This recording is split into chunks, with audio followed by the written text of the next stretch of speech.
SIR চূড়ান্ত তালিকা থেকে নাম বাদ পড়া ভোটারদের নিয়ে এই মুহূর্তে কমিশনারের তরফ থেকে নতুন নিয়ম ঘোষণা করা হয়েছে।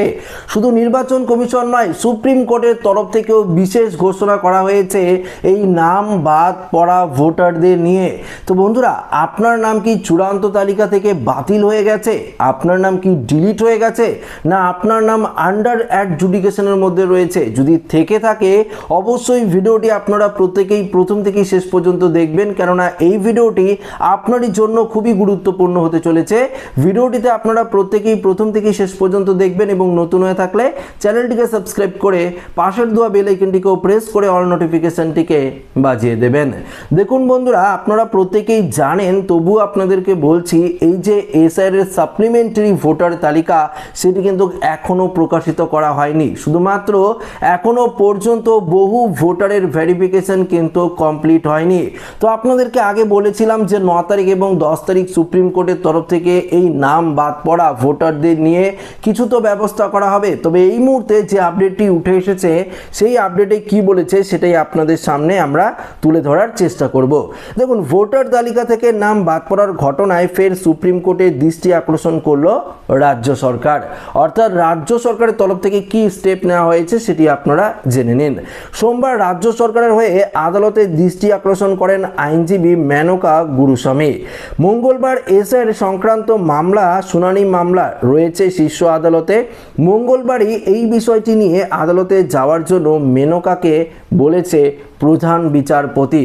দেখুন, তবে একই সঙ্গে প্রধান বিচারপতি এও জানান যে বর্তমান পরিস্থিতিতে বিচার বিভাগীয় আধিকারিকদের সিদ্ধান্তের বিরুদ্ধে এভাবে আবেদন করা কিন্তু যাবে না। পশ্চিমবঙ্গের ভোটার তালিকার বিশেষ নিবি সংশোধন এসআইআর নিয়ে সুপ্রিম কোর্টে আগে থেকেই মামলা চলছিল, আপনারা তো জানেন। দেখুন, সুপ্রিম কোর্টে যখন শুনানি চলছিল, এসআইআর এর শুনানি চলছিল আমাদের পশ্চিমবঙ্গে, শুনানির মধ্যেই কিন্তু সুপ্রিম কোর্টে রাজ্য সরকারের তরফ থেকে বিভিন্ন ধরনের অর্থাৎ মামলা দায়ের করা হয়েছে এবং পরিষ্কার সুপ্রিম কোর্টও কিন্তু বলেছিল ডোমিসাইল সার্টিফিকেট চলবে, পাশাপাশি মাধ্যমিকের অ্যাডমিট কার্ডকে গ্রহণ করা হবে, এগুলো তো বলেছিল। দেখুন এখানে আরও কি আপডেট দিয়েছে, দেখুন বলেছে শীর্ষ আদালতের নির্দেশে বিচার বিভাগীয় আধিকারিকদের এসআইআর এর প্রক্রিয়ায় যুক্ত করা হয়েছে। আদালত তখনই জানিয়েছিল এই বিচার বিভাগীয় আধিকারিকদের নির্দেশ এই সুপ্রিম কোর্টের নির্দেশ বলে গণ্য হবে এবং রাজ্যকে তা পালন করতে হবে। এর মধ্যেই সোমবার ফের সুপ্রিম কোর্টের দ্বারস্থ হলো রাজ্যের আইনজীবী তথা রাজ্যসভার তৃণমূলের সাংসদ পদপ্রার্থী মেনকা দাসের প্রধান বিচারপতি দৃষ্টি আকর্ষণ করেন। মেনকা বলেন, আমাদের ভোটারদের নাম ভোটার তালিকা থেকে বাদ পড়ে গিয়েছে, নথিও রেকর্ড করা হয়নি। তারা তো ভোটার, তারা তো আগে ভোট দিয়েছেন, এখন তাদের নথি নেওয়া হচ্ছে না। তখন প্রধান বিচারপতি বলেন, কিন্তু এই পরিস্থিতিতে বিচার বিভাগীয় আধিকারিকদের সিদ্ধান্তের বিরুদ্ধে আবেদন করা কিন্তু যাবে না। দেখুন, এরপরে রাজ্যের আইনজীবী 23 এবং 24 নম্বর ধারা কথা উল্লেখ করে অনুরোধ করেন যাতে এই বিষয়টি মূল মামলার সঙ্গে যুক্ত করা হয়। তাতে প্রধান বিচারপতি বলেন, এই বিষয়টি নিয়ে আপনারা মঙ্গলবার আসুন। অর্থাৎ মঙ্গলবার দিন কিন্তু যেতে বলেছে, আজকে কিন্তু যেতে বলেছে।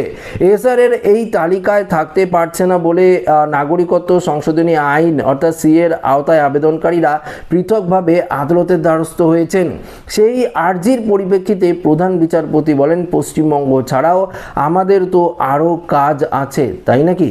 দেখুন এখানে কি বলেছে, পশ্চিমবঙ্গে এসআইআর প্রক্রিয়া নিয়ে প্রশ্ন তুলে গত শুক্রবার থেকে ধর্মতলায় ধর্নায় বসেছেন তৃণমূল নেত্রী তথা রাজ্যের মুখ্যমন্ত্রী মমতা বন্দ্যোপাধ্যায়। সোমবার তার অবস্থান কর্মসূচি চতুর্থ দিন। মঙ্গলবার রাতেই কলকাতায় পৌঁছে জাতীয় নির্বাচন কমিশনারের ফুল বেঞ্চ। সোমবার বিভিন্ন রাজনৈতিক দলের সঙ্গে বৈঠকে বসেন তারা। অন্যদিকে তখন পশ্চিমবঙ্গে এসআইআর প্রক্রিয়া নিয়ে ফের সুপ্রিম কোর্টের দ্বারস্থ দৃষ্টি আকর্ষণ করলেন রাজ্য সরকার।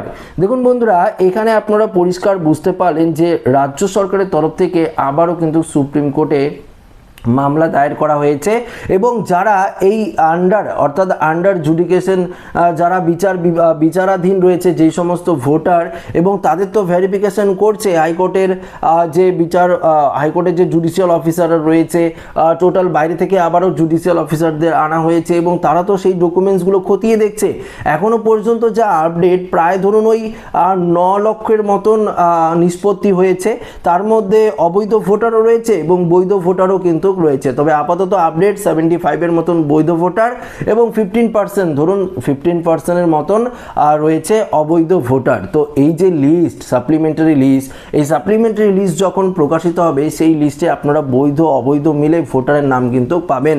এই তালিকাতেও দেখবেন যে বহু ভোটারের নামের পাশে ডিলিট লেখা থাকবে, বিভিন্ন কারণে হয়তো ডিলিট লেখা থাকতে পারে, আরও কি কি সমস্যা রয়েছে সেগুলো হয়তো লেখা থাকতে পারে। তবে সাপ্লিমেন্টারি তালিকা যতক্ষণ না পর্যন্ত বেরোচ্ছে ততক্ষণ পর্যন্ত কিন্তু আপনাদের অপেক্ষা করতে হবে, তাছাড়া কিন্তু আপনারা কোনো কিছু করতে পারবেন না।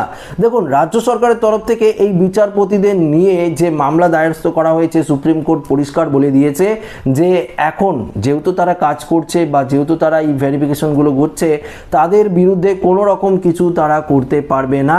এটা কিন্তু নিয়মের বিরুদ্ধে, এটাই কিন্তু পরিষ্কার জানিয়ে দিয়েছে। তবে আপনারা নিশ্চিন্ত থাকুন, আপনারা আশ্বস্ত থাকুন, যদি আপনার নাম চূড়ান্ত তালিকায় আন্ডার জুডিকেশন থাকে আর কিছুদিন অপেক্ষা করুন, সাপ্লিমেন্টারি তালিকায় অবশ্যই আপনার নাম কিন্তু উঠবে। কেননা কমিশন একটি কথা পরিষ্কার বলে দিয়েছে যে একটিও বৈধ ভোটারের নাম কিন্তু এসআইআর এর চূড়ান্ত তালিকা থেকে বাতিল হবে না, এটা কিন্তু আপনাদের মাথায় রাখতে হবে। অবৈধ ভোটারের নাম তো থাকবে না, তারা তো বাতিল হবেই, কেননা তাদের নাম তো থাকা যাবেই না, এটা কিন্তু কমিশনারের তরফ থেকে জানিয়ে দেওয়া হয়েছে। তাই আবারও রিভেরিফিকেশন প্রসেসের মাধ্যমে আবারও এই ধরনের জুডিশিয়াল অফিসারদের দিয়ে একদম ফুল প্রসেস করে কিন্তু নাম ঝাড়াই বাছাই চলছে। এটা কমপ্লিট পরেই আপনারা সাপ্লিমেন্টারি তালিকা পেয়ে যাবেন। এবং যাদের নাম এখন ডিলিটেড অবস্থা রয়েছে, আপনারা হয়তো অলরেডি আবেদন করে দিয়েছেন। যদি আবেদন না করেন, বিএলওর সঙ্গে যোগাযোগ করে কিন্তু অবশ্যই আপনারা লিখিত আবেদন করতে পারেন। সেখানে রিজেক্ট হয়ে গেলে অবশ্যই আপনারা কিন্তু 6 নম্বর ফর্ম ফিল আপ করে আবারও কিন্তু নতুন করে ভোটার তালিকায় নাম তুলতে হবে। তবে এখনই আপনারা 6 নম্বর ফর্ম ফিল আপ করবেন না, আপনারা আগে লিখিত আবেদন করুন। লিখিত আবেদন রিজেক্ট হয়ে গেলে সিও লেভেলে লিখিত আবেদন করার পর সেটি রিজেক্ট হয়ে গেলে আপনারা 6 নম্বর ফর্ম ফিল আপ করবেন। আরেকটি আপডেট আপনাদেরকে জানিয়ে দিই, দেখুন পরিষ্কার আপনাদেরকে বলছি, এসআর এর সাপ্লিমেন্টারি তালিকা যত তাড়াতাড়ি প্রকাশিত হবে তত তাড়াতাড়ি কিন্তু বিধানসভা নির্বাচনের যে তারিখ সেটিও কিন্তু ঘোষণা করা হবে। সম্ভবত 15 তারিখের পর, এই যে 15 তারিখ, এই 15 তারিখের পরই নির্বাচন কমিশনের তরফ থেকে, জাতীয় নির্বাচন কমিশনের তরফ থেকে কিন্তু ইলেকশনের যে ডেট, সেই ইলেকশনের ডেট কিন্তু ঘোষণা করা হতে পারে। সেই নিয়ে গতকালকে তো বৈঠক হয়েছে, সেই বৈঠকেই কিন্তু সিদ্ধান্ত মোটামুটি নিয়ে ফেলেছে জাতীয় নির্বাচন কমিশন। তো আশা রাখবো ভিডিওটি প্রত্যেকের ভালো লেগেছে। তো ভিডিওটি ভালো লাগলে লাইক করবেন, ওদের সাথে শেয়ার করবেন, নতুন থাকলে চ্যানেলটিকে সাবস্ক্রাইব করে আমাদের সঙ্গে জুড়ে থাকবেন। ধন্যবাদ।